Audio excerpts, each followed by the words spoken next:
അല്ല, നമ്മൾ പറയുന്നത് ഞാൻ ഇന്നലെയും പറഞ്ഞു, SIT എന്ന് ഞങ്ങൾ CBI അന്വേഷണം ആവശ്യപ്പെട്ടിരുന്നവരാ.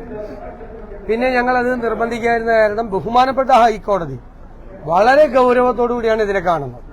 വളരെ ഗൌരവത്തോടെ ഹൈക്കോടതി ഇടപെട്ടില്ലായിരുന്നു എങ്കിൽ ഈ മോഷണം പിന്നെയും തുടരുമായിരുന്നു, വീണ്ടും നടക്കുമായിരുന്നു. 19 നടന്ന മോഷണം 2024 നടക്കുമായിരുന്നു. ഹൈക്കോടതി നേരിട്ട് ഒരു സ്പെഷ്യൽ ഇൻവെസ്റ്റിഗേഷൻ ടീമിനെ കോൺസ്റ്റിറ്റ്യൂട്ട് ചെയ്തിരിക്കുകയാണ്. അതുകൊണ്ട് ആണ് ഞങ്ങളതിനെ സപ്പോർട്ട് ചെയ്തത്. ഞങ്ങളുടെ CBI അന്വേഷണത്തിൽ നിന്ന് ഞങ്ങൾ മാറിയത്.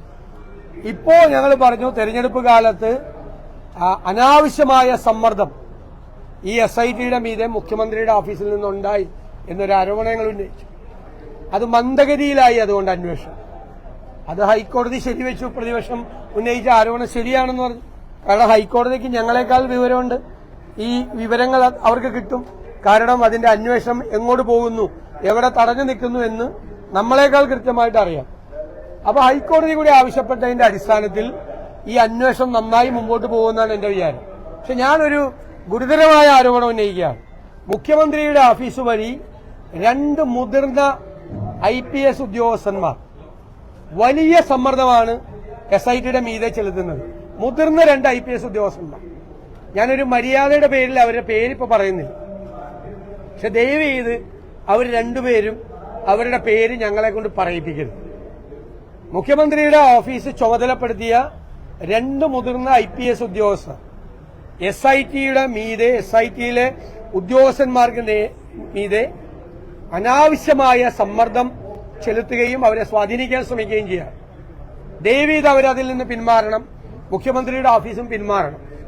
ഇല്ലെങ്കിൽ ഞങ്ങൾ അവരുടെ ഈ 2 മുതിർന്ന 2 IPS ഉദ്യോഗസ്ഥരുടെ പേര് വിവരം വെളിപ്പെടുത്തേണ്ട ഗതികേടിലേക്ക് പറയാൻ പാടില്ല നോർമൽ കേസിൽ. പക്ഷെ ഇത് അവർ തുടർന്നാൽ ഉറപ്പായിട്ട് പേര് പറയും. ഈ അന്വേഷണം സത്യസന്ധവും നീതിപൂർവമായ ഒരു അന്വേഷണം നടക്കണം. ഇത് അയ്യപ്പന്റെ സ്വർണം കവർന്നെടുത്ത കേസാണ്. ഞങ്ങൾ സൂക്ഷ്മതയോടുകൂടി നിരീക്ഷിക്കും. എവിടെ പാളിച്ച വന്നാലും അവിടെ പറയും. അതുകൊണ്ടാണ് മന്ദഗതിയിലാണ്, ഇലക്ഷൻ വരെ നീട്ടിക്കൊണ്ടുപോകണമെന്ന് പറഞ്ഞു. ഇനിയിപ്പോ കോടതി കൂടി പരിശോധിച്ചിട്ട് കോടതി കൃത്യമായ അഭിപ്രായം പറഞ്ഞിരിക്കുകയാണ്. അതിനെ തുടർന്ന് ആ അന്വേഷണം നല്ല രീതിയിൽ മുന്നോട്ട് പോകുമെന്നാണ് ഞങ്ങളുടെ പ്രതീക്ഷ. മുന്നോട്ട് പോകട്ടെ. എന്നിട്ട് നമുക്ക് SITയിൽ ഞങ്ങൾ ഇതുവരെ ഇപ്പൊ സംസാരിക്കുന്നത് വരെ ഞാനൊരു അവിശ്വാസം രേഖപ്പെടുത്തുന്നില്ല. അവരുടെ മീതെ സമ്മർദ്ദമുണ്ട്. നേരത്തെ ഉണ്ടായി. ശ്രീ വാസുവിനെ അറസ്റ്റ് ചെയ്യുന്നതിന് മുമ്പും ഉണ്ടായി. പക്ഷെ അവരതിനെ മറികടന്ന് വാസുവിനെ അറസ്റ്റ് ചെയ്തു. ഇപ്പോഴും ഞങ്ങൾ സൂക്ഷ്മതയോടുകൂടി നോക്കുകയാണ്. അവര് യഥാർത്ഥ കുറ്റവാളികളെ, വൻ സ്രാവുകളെ വീണ്ടും നിയമത്തിന്റെ മുന്നിൽ കൊണ്ടുവരും എന്ന് തന്നെയാണ് ഞങ്ങളുടെ വിശ്വാസം.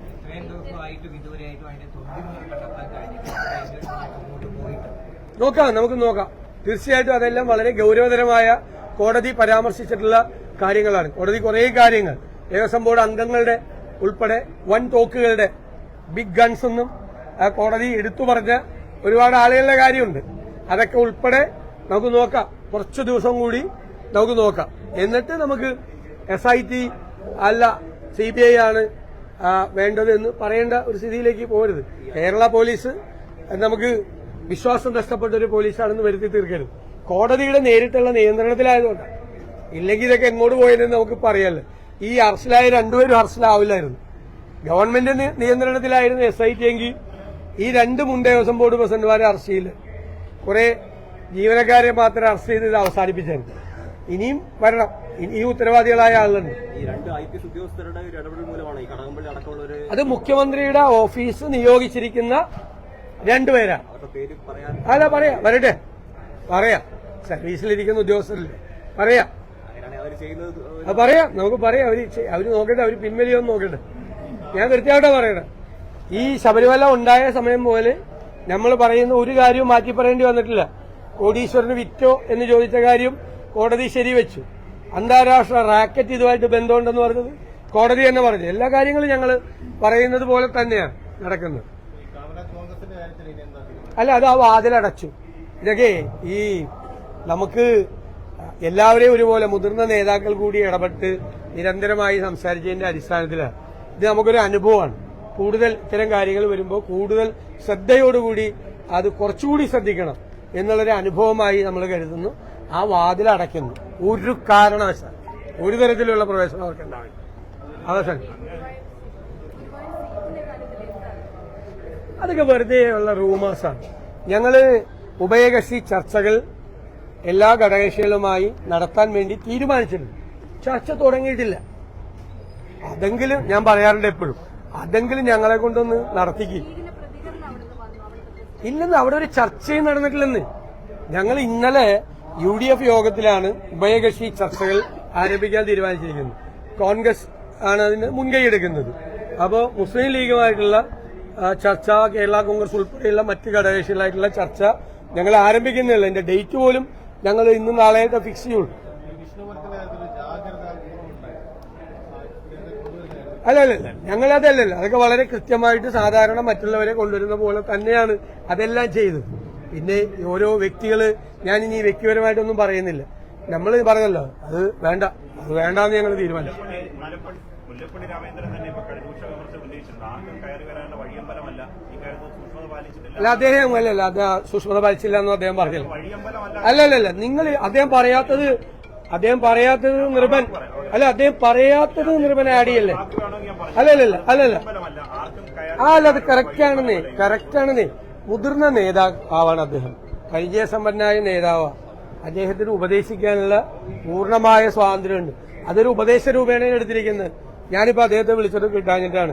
അദ്ദേഹം അത് അവരൊക്കെ പറയുന്നത് വളരെ ശ്രദ്ധയോടുകൂടി നോക്കി കാണും. വളരെ അത് ക്ലോസ് ചെയ്ത ചാപ്റ്റർ. പക്ഷെ ഞാൻ ചോദിക്കുന്നത്, മനസ്സുകൊണ്ട് താൻ ഇപ്പോഴും ഒരു സംഘപരിവാറുകാരനാണ്, RSSകാരനാണ് എന്ന് പറയുന്ന ഒരു വ്യക്തിയെ UDF കൊണ്ടുവരാനുള്ള നമ്മളത് ക്ലിയർ ചെയ്തല്ലോ. We made it very clear. No more questions. അത് ക്ലിയർ ചെയ്തല്ലോ. വേറെ എന്തെങ്കിലും പരിഗണിച്ചത് പോലും തെറ്റല്ലേ? വിളിച്ചിരുന്നു, സംസാരിച്ചിരുന്നു, നിരന്തരമായി സംസാരിച്ചിരുന്നു. ഞാൻ കോൾ റെക്കോർഡ് വരെ കാണിച്ചില്ലേ.